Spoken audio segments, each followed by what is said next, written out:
Sheridan, what are you doing out here? I just needed some air. Well, it's freezing. Here, let me walk you back to the cottage. No.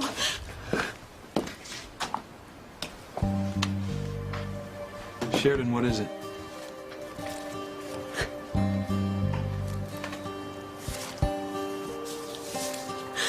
I'm not crazy, am I?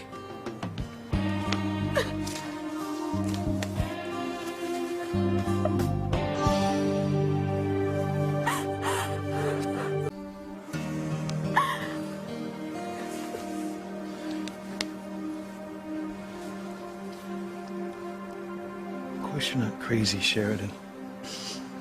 Why would you say that? Forget it, Ethan. It's my problem. Sheridan, I'm your nephew. I love you.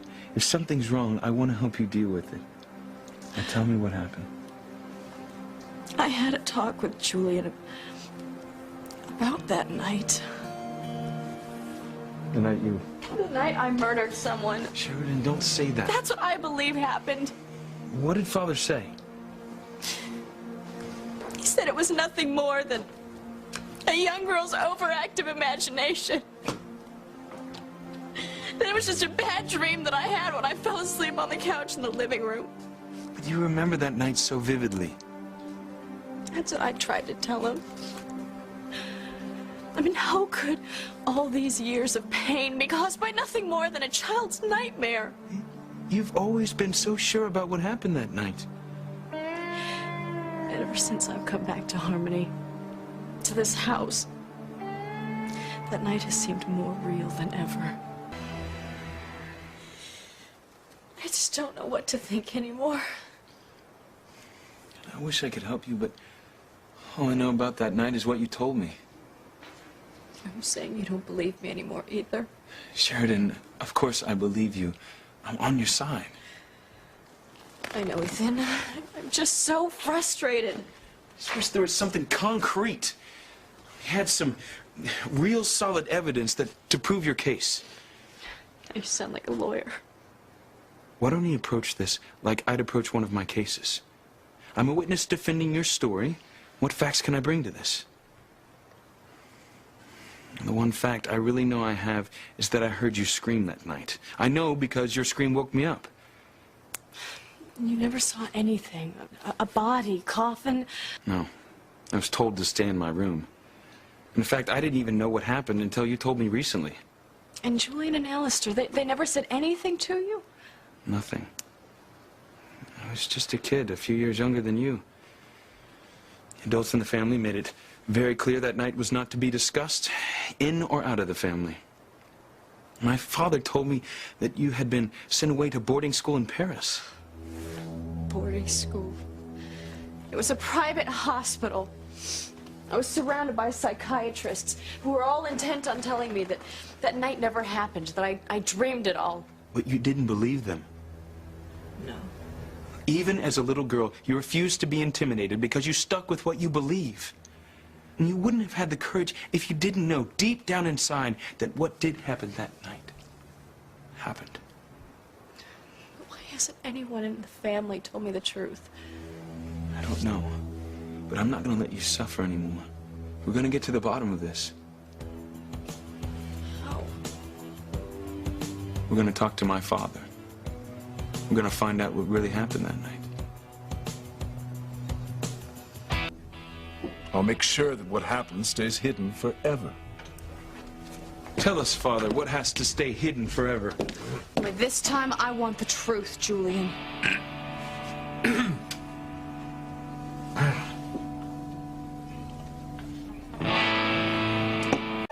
Well, Father? I'll have to call you back. Keep me informed. I will. So, Julian, what were you talking to Alistair about? Alistair. Oh, come on, Julian. I recognize our own father's voice. You must know we were discussing how to make sure the press never finds out about your stay in that private facility in Paris. It was a mental hospital. Why don't you just say it? Well, whatever. The press would have a field day with it. Oh, I could just imagine their embarrassment of trying to explain why my own father sent his defenseless child away to a mental hospital. We were trying to save you embarrassment, Sheridan. That's why Father and I both ask you to refrain from any further behavior that might call undue attention to yourself. What behavior? Well, crashing into police cars, throwing cream pies at Officer Lopez Fitzgerald. It was a Halloween prank. For heaven's sake, you are a grown woman. Frankly, such behavior makes you appear unbalanced. Unbalanced? Father and I are only thinking of you, Sheridan. You weren't thinking of Sheridan. You're hiding something. He's hiding the truth about that night. Oh, not that again. I told you. Sheridan was here in the living room screaming. I heard her screaming. She was having a nightmare. I had blood on my hands. There was a body. There was Who no... was it, Julian? I demand to know. Let it go, Sheridan. I want a name, Julian. Who was the body under the bloody sheet? Who was the corpse in the coffin? There never was a corpse. Yes, there was. She just wants to know the truth, Father. I'll tell you the truth. You were a child. You fell asleep on the couch in the living room. You had a bad dream.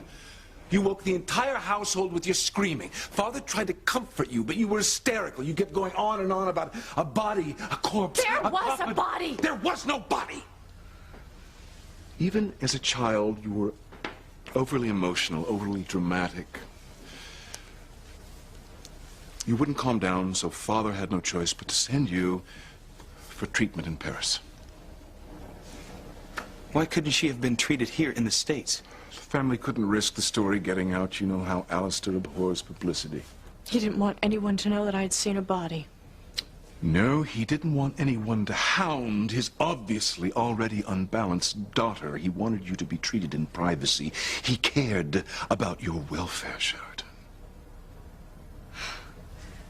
Why didn't anyone talk to me about this? And why did the family refuse to tell me about all this until now? The French psychiatrist told us not to challenge your beliefs. You were young, you were fragile. They were concerned you'd suffer a lifetime of emotional harm. Wait a minute. Sheridan's been a grown woman for years. Why didn't anyone say anything before now about this? As long as the story never got out, the family didn't care. You mean the family didn't care about me? Oh, bring out the violins. Here we go again. It's the truth, isn't it? We didn't tell you because we assumed, fools that we were, that you would act like a grown-up and move on with your life. I can't stop seeing these images. The body in the coffin. It never happened. Yes, it did. Are you absolutely sure? Yes. Would you bet your life on it? And would you bet your family's life on it? Because that's what you're doing if you continue to insist that you saw a body in this room that night. You're jeopardizing the future of the entire Crane family, including Ethan. Is that what you want to do? I would never do anything to hurt Ethan's future. I know that, Sheridan. Father's just using it as an excuse to get to you. The only thing I want to get from my sister is a word that she'll forget this ridiculous childhood fantasy of hers. Don't you think I want to forget too? Well, then just do it. Think of the family for once in your life. Has anyone in this family besides Ethan ever thought of me and my feelings? Certainly not Father. He always blamed me for Mother's death. Oh, that's absurd. Mother never recovered after my birth. And Alistair never forgave me for that. Father never blamed you for anything. It's your overly active imagination again. The psychiatrists even said so. The psychiatrist? In fact, they think that was the cause of your dream. What? And subconsciously, you always felt guilty over Mother's death. Ergo, the coffin, the blood you claim to have seen on your fingers, symbolizes your guilt over her death. They said that? Well, even you have to admit that makes sense. It seems so real. The body. For the last time, there was no body. Sheridan, for heaven's sake, would you get on with your life and stop using a ridiculous childhood fantasy as a crutch to justify a lifetime of personal failures and disastrous relationships? Father, that's wrong and unfair. Maybe my brother is right. Of course I'm right. I need to get out of here. Sheridan, let me take you to dinner in town. Let me go freshen up and then meet me at my cottage. Thanks. Oh, no, Luis is here.